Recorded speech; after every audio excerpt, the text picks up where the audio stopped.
Еб... Ебать!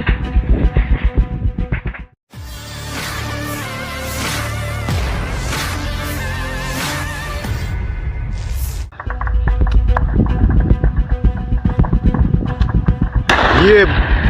Ебать! Angkatan bersenjata Ukraina secara brutal menghancurkan tank pasukan Moskow di medan pertempuran. Rekamannya ramai beredar di media sosial Telegram pada Jumat 5 April 2024. Dalam narasi unggahan, tidak disebutkan di mana peristiwa ini berlangsung. Diketahui militer Ukraina mendokumentasikan kedatangan drone FPV Ukraina tepat di posisi tank Rusia berada. Tampak ledakan dahsyat terjadi, membakar habis tank pasukan Putin, hingga yang tersisa hanyalah puing-puing kendaraan militer tersebut.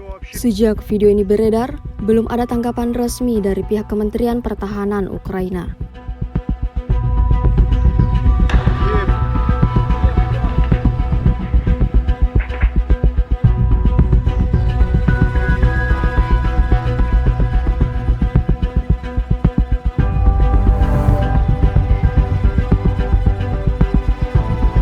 Был танк или нет танк.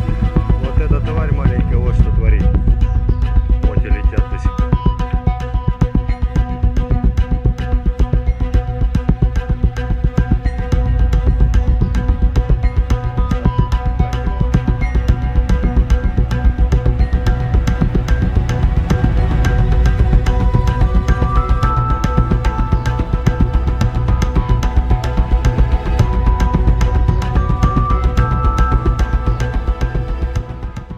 Download Tribun X sekarang, menghadirkan lokal menjadi Indonesia.